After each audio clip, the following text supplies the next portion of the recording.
বসন্তে এত ফুল ফোটে, এত বাঁশি বাজে, এত পাখি গায় আজি বসন্তে, এত ফুল ফোটে, এত বাঁশি বাজে, এত পাখি গায় আজি বসন্তে।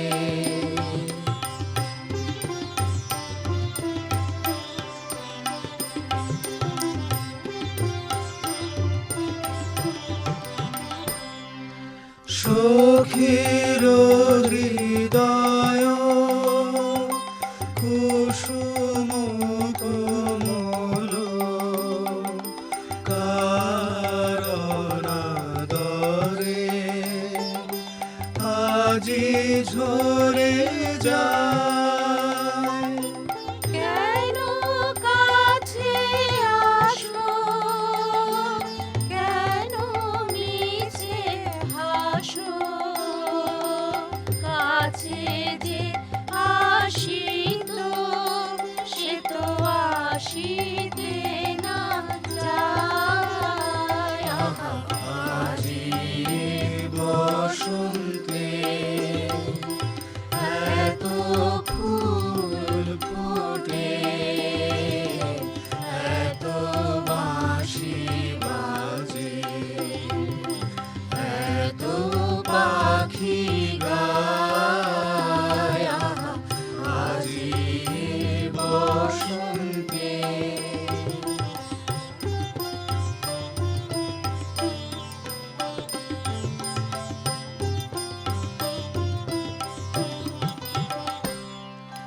সুখে আছে যারা সুখে থাক তারা, সুখের বসন্ত সুখে হোক সারা।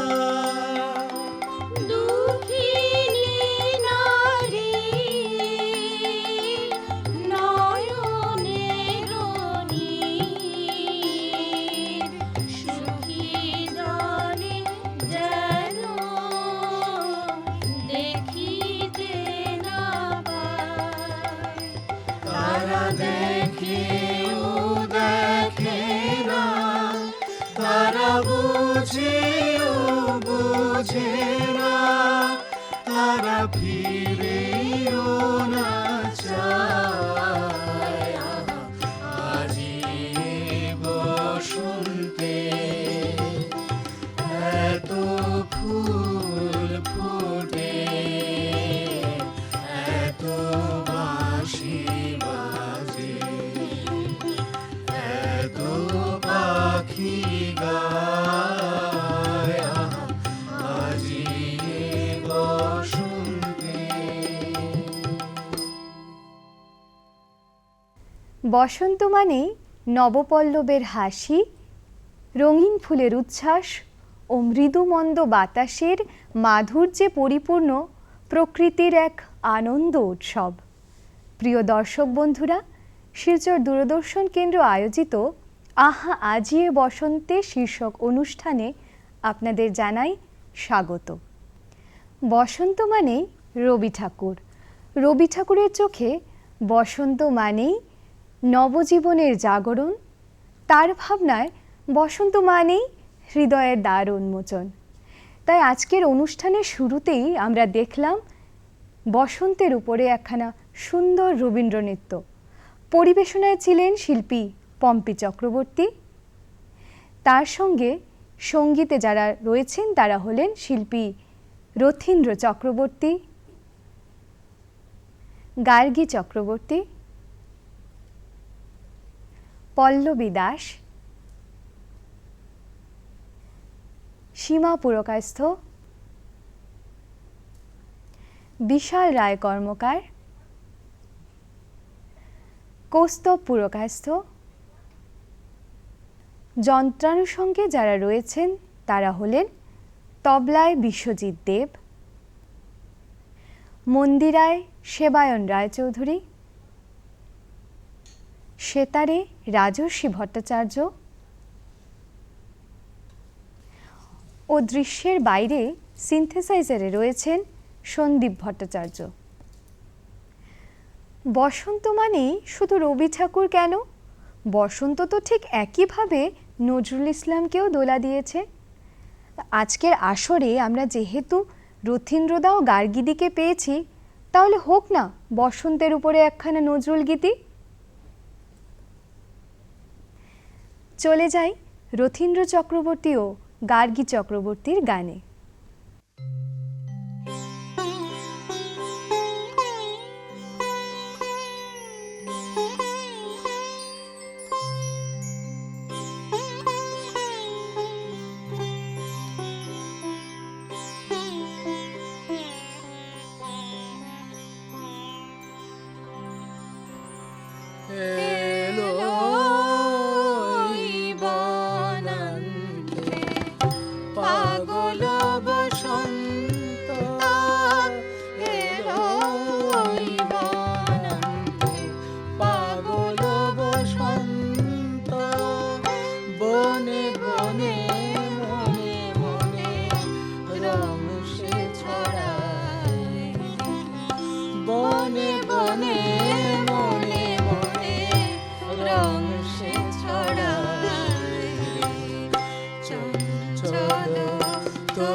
বাঁশিতে বাজায় সে বিধুর পরজ বসন্তের সুর। বাঁশিতে বাজায় সে বিধুর পরজ বসন্তের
দক্ষিণ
সুন্দর গাইলেন।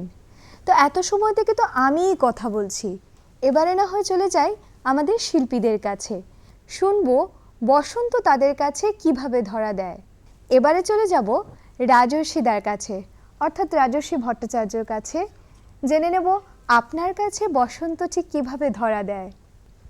বসন্ত অ্যাকচুয়ালি আমাদের সবার খুব প্রিয় ঋতু, কবিদের বা আমরা যারা গান বাজনা করে থাকি সবারই খুব প্রিয় ঋতু। আমরা অপেক্ষা করে থাকি যে বসন্ত ঋতুটা কবে আসবে। আর বিশেষ করে যারা আমরা শাস্ত্রীয় সঙ্গীত নিয়ে চর্চা করি, তো তাদের জন্য খুব মানে প্রিয় ঋতু সেটা। কারণ হচ্ছে সেই ঋতুতে ওই রেয়াজ করতে খুব বেশি ভালো লাগে।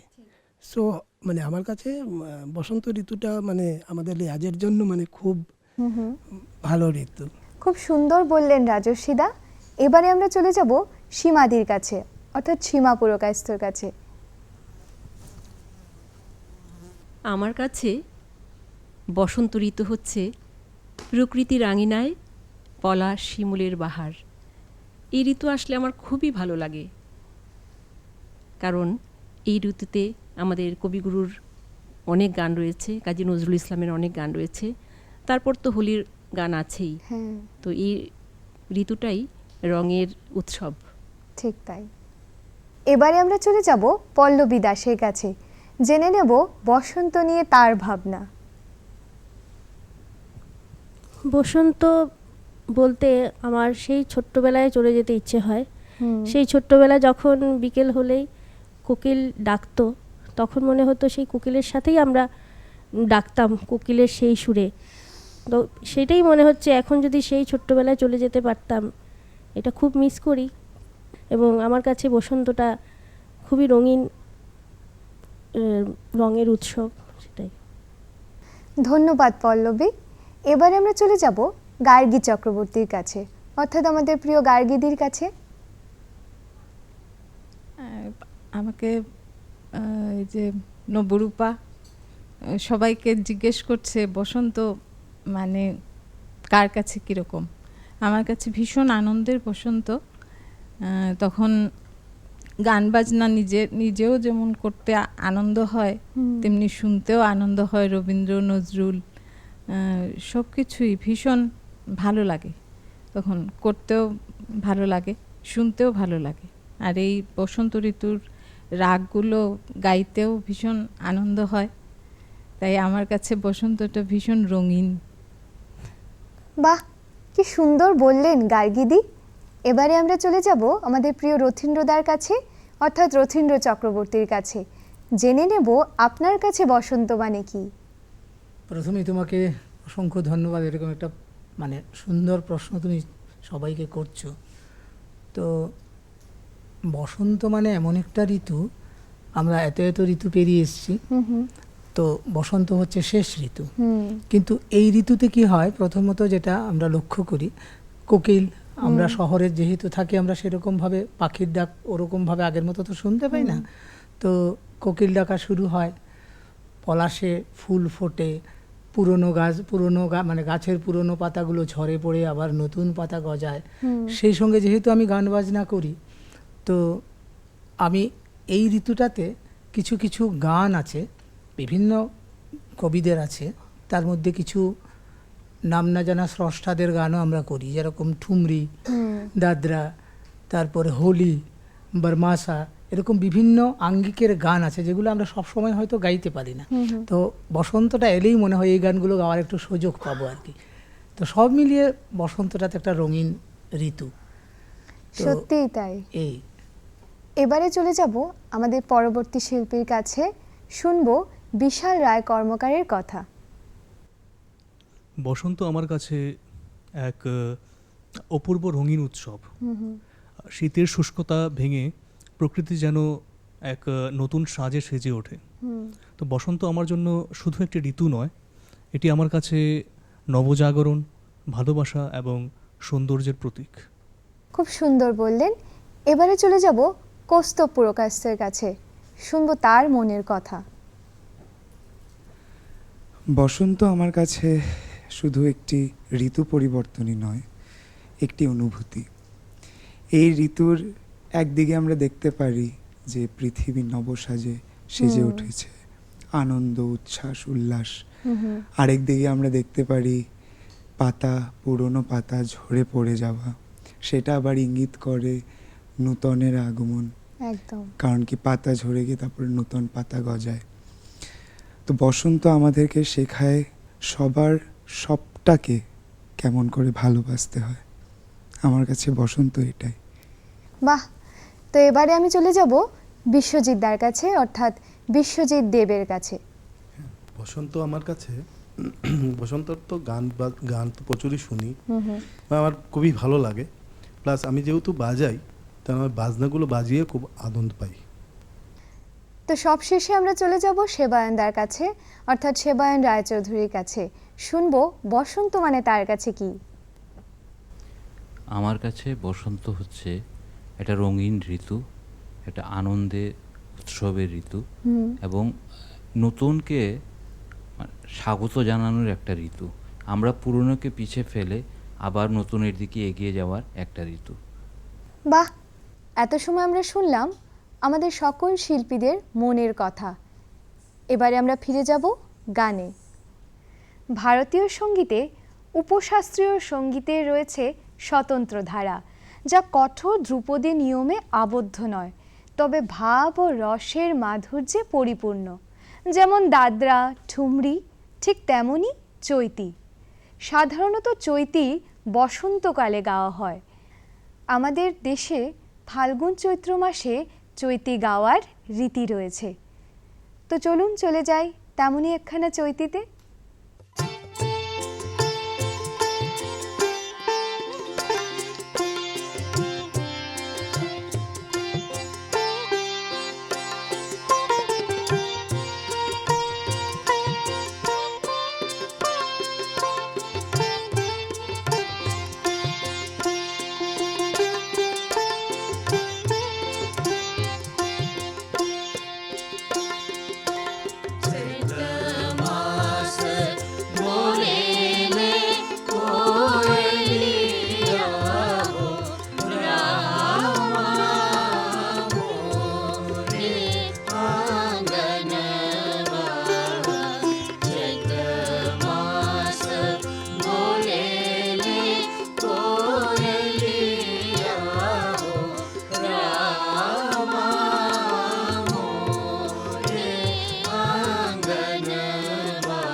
मोरा मनवा हो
मास बोले ले कोयलिया,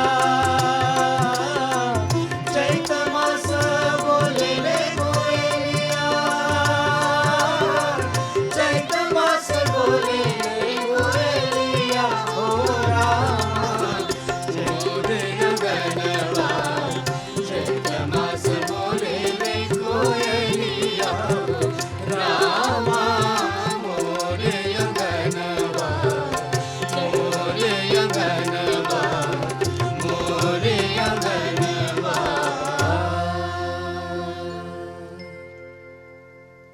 উপশাস্ত্রীয় সঙ্গীতের আরেকটি ধারা হলো হরি।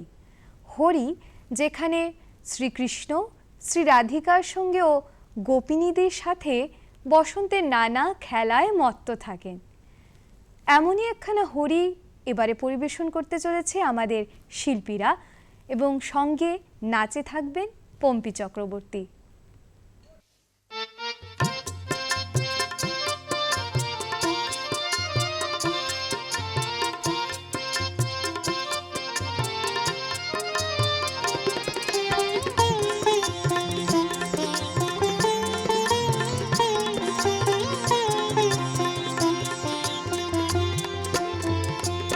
पिचकारी ना मारो नंदलाला रे, पिचकारी ना मारो नंदलाला रे, न मारो नंदलाला रे, हाँ न मारो नंदलाला रे, पिचकारी ना मारो नंदलाला रे, पिचकारी ना मारो नंदलाला।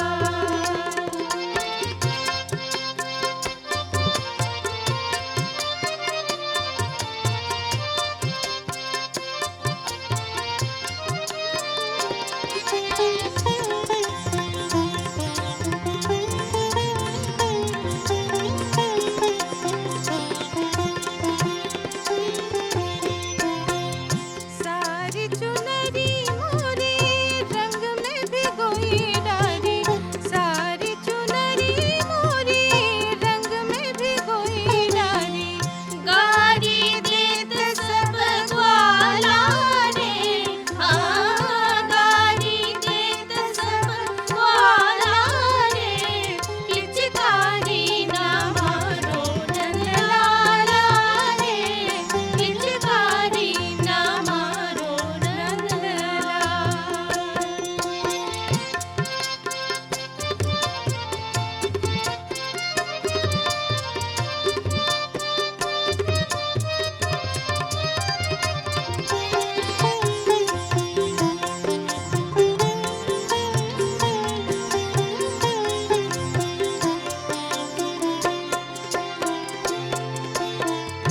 जाए कहो यशोमति सोबतिया, जाए कहो यशोमति सोबतिया, ईट लंगर तोड़ा लाला रे, हाँ ईट लंगर तोड़ा लाला रे, पिचकारी ना मारो नंदलाला रे, पिचकारी ना मारो नंदलाला रे, न मारो नंदलाला रे, हाँ न मारो नंदलाला रे, पिचकारी ना मारो नंदलाला रे, पिचकारी ना मारो नंदलाला रे, पिचकारी ना मारो नंदलाला।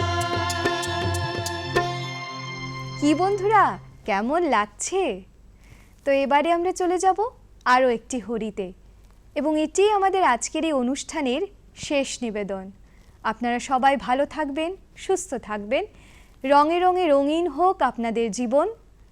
চলে যাব আমাদের শেষ নিবেদনে।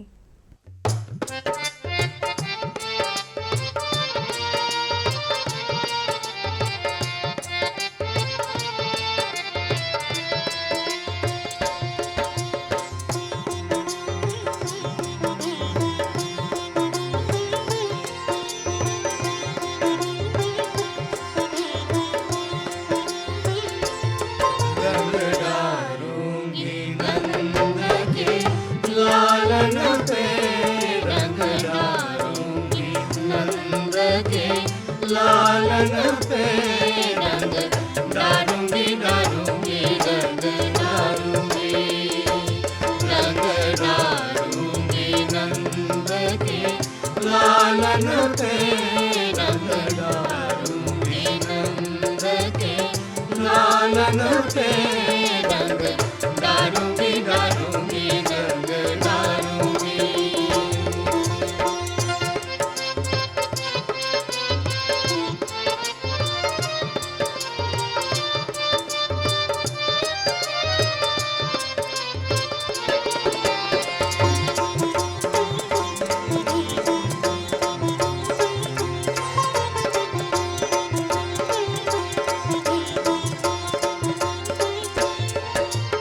सावर रंग लाल कर डरी हूँ, सावर रंग लाल कर डरी हूँ।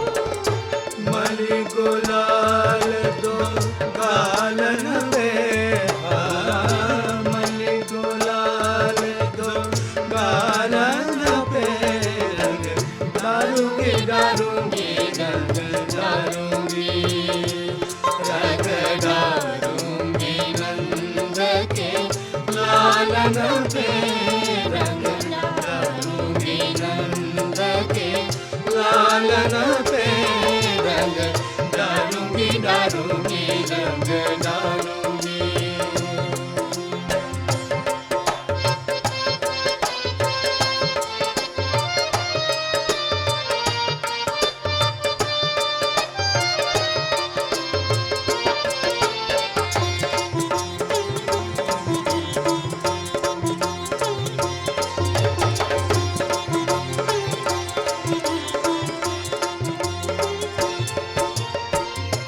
नारी बनाई नचाई छोरी हूँ, नारी बनाई नचाई छोरी हूँ। दफ मृदंग के तालन पे दफ मृदंग के तालन पे रंग डालूंगी डालूंगी रंग डालूंगी। रंग डालूंगी नंद के लालन पे रंग डालूंगी नंद के लालन पे रंग डालूंगी डालूंगी रंग डालूंगी। रंग डालूंगी नंद के लालन पे रंग डालूंगी नंद के लालन पे रंग डालूंगी डालूंगी रंग डालूंगी डालूंगी रंग डालूंगी डालूंगी रंग डालूंगी। डालूंगी नंद के लालन पे रंग डालूंगी नंद के लालन पे रंग डालूंगी डालूंगी रंग डालूंगी। रंग डालूंगी नंद के लालन पे रंग डालूंगी नंद के लालन पे रंग डालूंगी डालूंगी